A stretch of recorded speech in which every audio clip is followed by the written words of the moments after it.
जानायफोर बिमानि समानफोर आं दिनै खावलायदों रायजो राजाफोर दिनै बे प्रमद बर'नि दिनै बिटिआर सुक्तिनि गेजेरजों बर' हारिया अराय समनि थाखाय आलादा बड'लेण्ड रायजोखौ दिनै गारनानै फैबाय आरो मालाय फैदोंना फैयाखै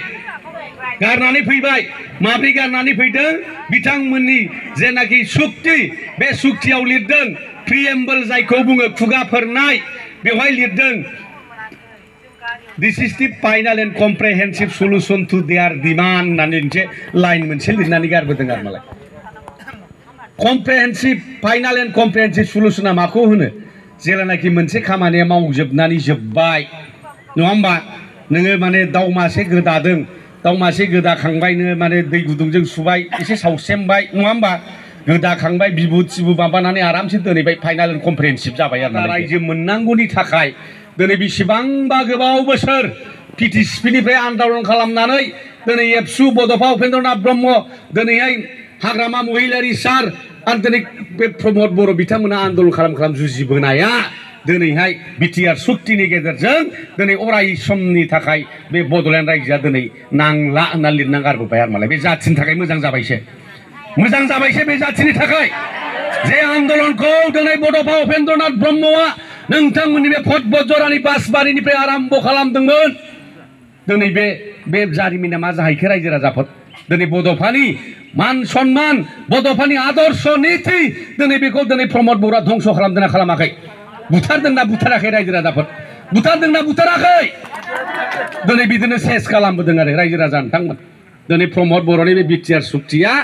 एक नाम्बाराव बड'लेण्ड फाननानै जानाय रायजो राजाफोर एक नाम्बाराव बड'लेण्ड फाननानै जानाय बर' हारिखौ फाननानै जानाय दुइ नाम्बारा जाहैबाय बे 7.2 नि गेजेरजों बे प्रमद बर'आ मा लिरनानै लाबोआ जे बिटिसि ओनसोलाव थानाय बेबादि खास हा बैबादि फरेस्ट हा बे जलाखयमाटी पिजिआर बिजिआर होननाय गैया होमबा बे जेरबानि बे फोथार नङा होमबा बे जाबाय गभर्नमेन्टनि हा होनो बेखौ गभर्नमेन्टनि हा पिजिआर माटी नङा होमबा ओंखायनो रायजो राजा नोंथांमोन बिदि नङा होमबा जोङो थार्ड क्लास नङा सेकेन्ड क्लास नङा जोंबो साफा नागरिक दिनैनि तारिखआव जुदि भारतनि प्रधान मन्त्रिनि भटआ गांसेया जेसेबां दाम दङ जोंनाबो दं दंना नङा दिनै जुदि आसामनि मुख्यमन्त्रि दिनै डक्टर हेमन्त बिश्व शर्मानि दिनै जुदि भटआ गांसेया बेसेबां दाम दं जोंनाबो एसेबां दं नंगौना नङा जोंहालाय मा थार्ड क्लास फर्थ क्लास जाखो बेहाय मा थार्ड क्लास फर्थ क्लास बेलाय मेट्रिकआवसो फार्स्ट डिभिजन सेकेन्ड डिभिजन थायो नङा होमबा ग्रेस लानानै पास जानाय थायो थार्ड डिभिजनाव नंगौना नङा जोंलाय मा थार्ड क्लास मानसि जाखो बे रायजो दावहा नांनानै रायजो मोनलायग्रा जाथिया जों बर' जाथिया थैनो गिया गिबिर गाथां दावहा नांग्रा नांगौबा बिखाफोर दाननानै होगोन बै समाव बुंदों जोंनि हाथियार दैग्राफ्रा जोंनि एबसुनि नेताफ्रा बै समनि बिएलटिनि दैदेनगिरिफ्रा मा बुङामोन पुलिसनि माने गुलिया जोंनि चक्लेट उन्दुलाय होनाखै होनदोंना होनाखै होनदों नङा होमबा पुलिसनि गारला लावथिया जोंनि खुसेर होनदोंना होनाखै होनदों नङा होमबा दा बेबादि होननो हालायग्रा जाथिया दिनै जुदि प्रमद बर' दैदेननाय बे सरकाराव दिनै जुदि थार्ड क्लास होनजायोबा बेसेबां जोंना गन्थं थाबावदों नामा दा गन्थं दंबावो नोंसिनाव दा गन्थङा गैला आंनाथ' जजोबखाबायसो सेस गैखाला मोखांखौनो देखायनो लाजिबाय मास्क गोसोम हमनानै बेरायनोसो गोसो जालायलांबाय रायजो राजाफोर नोंसोर मोजां मोनदों नामा मोजां मोनदों बेबादि थार्ड क्लास होनजानायखौ जों हजम हाया रायजो राजाफोर हजम हाया ओंखायनो जोङो बे प्रमद बर' बे साला मोजां नायनो गोसो गैया मानसि सासेखौ साला मोजां नायनो गोसो जायो हिनजावफोरनावथ' खुगायाव मोजां फैखानाय नङा बेखौ रायबा नांगौ दिनै दाख्लै दिलीप सयखिया होनबाय मा ट्राइबेल बेल ब्लक बेलाय मा सिक्स सिडुल बेलाय सिफायनांगौ मानो बे फटबजरायाव धुबुरीनि मानसिया मानो हाबायनो मोना बे गुवाहाटीनि मानसिया मानो अदालगुरियाव हाबायनो मोना बै धुबुरीनि मानसिया क'क्राझाराव मानो हाबायनो मोना मा आइन बेलाय मोनसे रायजोआव मोननै बेलाय बिसोर बायनो मोनो क'क्राझार मानसिया गुवाहाटीयाव हाबायनो मोनो जोंहा मानो बायनो मोना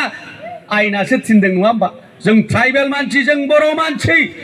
जोंहा सुबुं सानखोआ जखायसेल' जोंखौ फोथांनानै लाखिनांगोन बै समाव ब्रिटिश सरकारा 1886 सन नङा होमबा 1882 मायथाइयावनो ट्राइबेल बेल ब्लकखौ बानायखादोंमोन दिनै फटबजराखौ बै समाव सृष्टि खालामखादोंमोन खालामदोंना खालामाखै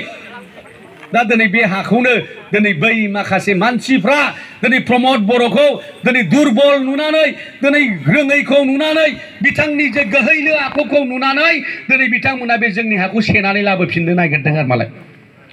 सेनानै लाफिननो नागिरदों ओंखायनो बिथांमोना दिनैहाय बे हा सेनायनि खामानिखौ मावजेनबाय आरो अलरेडि सेबाय रायजो राजाफोर सेदोंना सेयाखै अलरेडि सेबाय आन्दाजसो मोनाखै दा खुगाजों बुङाखैमोन नालाय आन्दाज मोनाखै खिन्थु सेनो हानायखायनो बुंनानै लाबाय दा बिथांमोना सेनो हायामोनब्ला जोंनि हाखौ लानो हानाय गोहो गैयामोनब्ला दाख्लै नोंथांमोननि बे फाग्लिजरा बासबारियाव बोरैथो 3600 बिगा हाखौ दिनैथो सुख'दलाबायना लाफैखो नंगौना नङा रायजो राजा नोंथांमोन नंगौना नङा दिनै 3600 बिगायाव आदानिया थार्मेल पावार प्रजेक्ट बानायनो नागिरदों दा बेवहाय जोंहा मा मोनगोन बेखौथ' क्लियार जानांगौ जानांगौना जानाङा जोंनि बर'फ्रा बेयाव रायजो जाबाय बिफां गायदों सोरबाया साहा बागान खालामदों सोरबा गय बागान सोरबा औवा बागान सोरबा थालिर बागान सोरबा आनारस बागान खालामदों सोरबाया सिगुन बागान खालामदोंना खालामाखै नाथाय दिनै बे हा थांजाग्राफ्रा मा मोनगोन जेबो लिरनाय गैया दिनै एबसुनि नेताफ्रा बुङो दिनै इउपिपिएल नेताफ्रा बुङो गाबोननिफ्रायनो 20,000 साख्रि मोनगोननो साख्रिया बेबादिनो जासिबानो होजानाय नोंफानि सम्पति बे नङा होमबा नंगौना नङा गाबोननो मोनगोन होनबा मोनग्रा जिनिस साख्रिया कम्पानिया गाबोन बानायफैगोन गाबोननो जायो बियो गाबोननो जागोनसै कम्पानिया दिनै गायसनबाय गाबोननो जायो न' गंसेखौ हरसेयावनो बानायनो हाया दिनै बेफोरबायदि असम्भब खामानिफोरखौ मावनो हागोन होनलाबायना बुंलाबायग्रा माने सागल नाखायखि फागल नाखयखि होननाय गैया होमबा नंगौना नङा दा बेबादिनो जेखौ गोसोआव फैयो बेखौनो बुंलाबायनाय दिनै बे बोरमाया मैथाफोर जाबा आबादफोर जाबा जेरै जाम्ब्रि लाङो थिग इउपिपिएलआबो बर' जाथिखौ जोंनि बिटिसिखौ बिदिनो जाम्ब्रि होबाय जाम्ब्रि होआखै होमबा दा माबा खिलिखांनो हाबावदों जोङो जेबो गैया रायजो राजा नोंथांमोन जों मोनदोंमोन 7,000नि बांसिन मुंख्लं जानानै पुलिस मिलिटारिजों गावथार जादों मालाबा एनडिएफबिनि नामाव मालाबा बिएलटिनि नामाव मालाबा एबसुनि नामाव जों गावथार जादों बर' आइजोफ्रा जिनाहारि खालामजादों नोंथांमोननि बे फटबट जरा बे फाग्लि जरा बहाबा एनडिएफबिफ्रा साबसिडि गावथार जादों जों मिथिजोबगौ नङा होमबा मिथिना मिथिया बे बाथ्राखौ बुजिनांगोन दिनै गायदे हेलेनामोनखौ हरसेयावनो दिनै गावथारदों सानै दिनै आरो बै बार'बुंखा क'क्राझार बिसमुरियाव 12 जन आइजोखौ रेप खालामदों बै समनि एपिटिएफफ्रा दुखु मोनो रायजो राजाफोर दुखु मोनो बे प्रमद बर' थगायसुलाया थांनाय बोसोराव थांनानै बुंहैदोंमोननो एखेबारे माने बिमाफोर होनलायनानै आब'मोन जाबाय गोदोनिखौ बावलांदो नोंसोर खस्थ' मोनबाय मुगैया मुजिबा दिनै नोंसोरखौ सोरबाया हाबा लादों गथ'बो मोनबाय जायफोर हाबा जाबाय जायफ्रा जायाखै आं माने नोंथांमोननो न' गंफा लुना होफैसै आरो जायफ्रा फिसाफ्रा देरबाय साख्रि होनोसै होनना बुंहैदोंमोननो दाख्लै आंनो खोन्थाहरबाय न'खरनि मानसिया सार बिदि जाबाय प्रमदआ जोंखौ थगायफैदों रायजोफोरनो खोन्थाना होजोब बे थगायसुलाखौ एबार रेगुलेसनाव फेजेनथारनांगौ ट्रेक्टरखौ दोननो नाङा होनना गाबै बुंहरबाय आरो मालाय बिसबां गाबखाङो नङा होमबा मालायखौ थगायजायो जोंबादि साधारन मानसिखौ थगायजायो खिन्थु बे रेप खालामजानाय आइजोखौ मानो थगायनांगौ दिनै एनडिएफबि सारेन्डारफोरखौ मानो थगायनांगौ दिनैहाय बै जोंनि मुंख्लंनि न'खरफोरखौ मानो थगायनांगौ फालाय बिसोर थगायजाग्रा जिनिस हो जातिनि थाखायनो दिनै बिखाफोर दाननानै गावनि जिउखौ बावबाय दिनै बेबादि मानसिफोरखौ मानो थगायनांगौ फालाय दा बे प्रमद बर'आ जाबाय सासे उसुरनो गिनो रोङा बे इसोरखौबो थगायनो गिया थगायनाय जादोंना जायाखै बेलाय दिनै बिथांमोना मा खालामबाय थादों दा नोंथांमोननि फटबटआव जादोंना जायाखै आं मिथिला क'क्राझाराव मन्दिर मस्जिद नुबानो मा खालामो 2 लाख थाखानि चेक होयो नामा आलारि सोरांनो दाना नायदो बेंकआव थांनानै एकाउन्टआव सोहैदो फैसा गैया एकाउन्टआव फैसा गैया बेंक मेनेजारा फैसा गैया होनना बुंहरबाय फंसा होनना बुंहरो द्रामाफोरखौ नङा होमबा गैला फैसा गैया दाख्लै जों लागोआवबो जाहैदों मिटिङा खालामहैबाय प्रमद बर'आ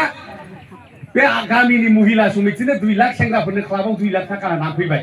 मबाइल नाम्बारबो मोनसे होबोदोंनो दाना बेंकआव सोहैदो एकाउन्टआव फैसा नायबाय थुनानै नायबा नुयो नालाय कम्पिउटार आजिखालि फैसा थाइसेबो गैया दाना फन हरबा फनाखौनो हमना जाहैबाय दा बेबादि बिराद राम थगन थगायनाय खालामगासिनो दं आरो मालाय राम थगन नङा होमबा राम थगन माने मा इसोरखौ थगायनायखौ होनो बे बाङालिफ्रा राम थगन होनो बाङालिफ्रा माने हिन्दुफ्रा बे रामखौ भगबान मानियो नालाय माने रामखौनो थगायबाय माने इसोरखौ थगायबाय होननाय जायो नालाय दा बे थगायसुला प्रमद बर' दिनै बिथाङा होनबाय थायो जेनाखि माने बुंबाय थादों बिथाङा आं मा मावदों मा मावाखै इसोरनि सीसी केमेरा नुगासिनो दंलायथारनाया दा मा इसोरनि सीसी केमेरा बयनावबो केमेरा मोननै दंजोबो गैया होमबा बिसोर केमेरा मोननै गैया मा नुखो बे 5 बोसोराव बे प्रमद बर'नि बिटिआर सुक्तियाव लिरनाय बै उदालगुरिनिफ्राय लानानै होनबोजोबलाय नों हां खनसेयैनो हांआनो थोलायलायनाय नङा थोगोनसो बे ट्राइबेल इउनिभारसिटिनो बै माबा university sports university national institute of childhood management दिनै मेडिकल कलेज दिनैहाय ayurvedic college agricultural college veterinary college central university फ्लाईओभारा उदालगुरियाव गरेश्वराव टंलायाव स्मार्ट सिटी दिनै नेरिम कच फेक्टरि दिनै बेबायदि बानायनो होनै जा बुरजा लिरनानै लाबोबाय दिनै मोनसेबो गैया दा बे सीसी केमेराया भगबाना फेल जाखोना जोंना फेल जाखो नायबानो जाबाय नङा होमबा जोंथ' बिदिबो होनफेराखैना दा ओंखायनो रायजो राजाफोर बुजिनांगोन एबारनि बिसायख'थिया बे मुनमुनखौ देरहा होनायल' नङा हाग्रामा सारखौ शिफ्ट खालामनायल' नङा बेजों लोगोसे जोंनि बे हा थांफिननाय दा बे 7.2 खौ जों खोमोरनांगोन नङाबा हाया मोनसेबो थाबथाला जोंनाव मिथिबाय CSB नि पावारखौ जों लाबोफिननांगोन साख्रि बाख्रिखौ जों होलायबाय थानांगोन होनांगौना होनाङा आरो बे टिका टुकि होनो हानाय गोहोखौ जों लाबोफिननांगोन जाहाथे जोंनि BTC नि कन्ट्रेक्टरफ्रा साख्रि माबा कन्ट्रेक्ट मावनानै मोनजायो बे थाखाजों एबार बे आरो सोलिबाय थाफिनबावगोन रायजो राजाफोर बेखौ सन्देह खालामनो नाङा आरो जायफ्रा मेट्रिकआव टप 10 जाबाय जोंनि मोनबा जिल्लायाव BTC नि सिङाव बिथांमोननो सासेयाव 5 लाख करि होनानै बिथांमोनखौ फरायनो थुलुंगाखां होगोन आरो मालाय जायफ्रा बड' एमाइल एसामिस एमाइल नेपाली एमाइल बांला एमाइल एराबिक दा बेफोराव जुदि बांसिन नाम्बार मोननो हायो मोनबा जिल्लायाव बिथांमोननोबो जोङो 3 लाख फैसा होनानै बिथांमोनखौबो जों बरायनायनि बेबस्था खालामगोन दा हाग्रामा महिलारि सारा फरायनाय शिक्षा दीक्षा दिनै साख्रि बाख्रि गासिबखौबो दिनै नायलांनानै दिनै खामानि मावनो ओंखारदों आरो दिनै बुंदों हाग्रामा सारा 17 बोसोराव आं जुदि डेभेलपमेन्टनि गारिखौ 100 स्पिडआव सालायदोंबा एबाराव सरकार दानायाव आं 200 स्पिड सालायगोन होनना बुंदों मिथिबाय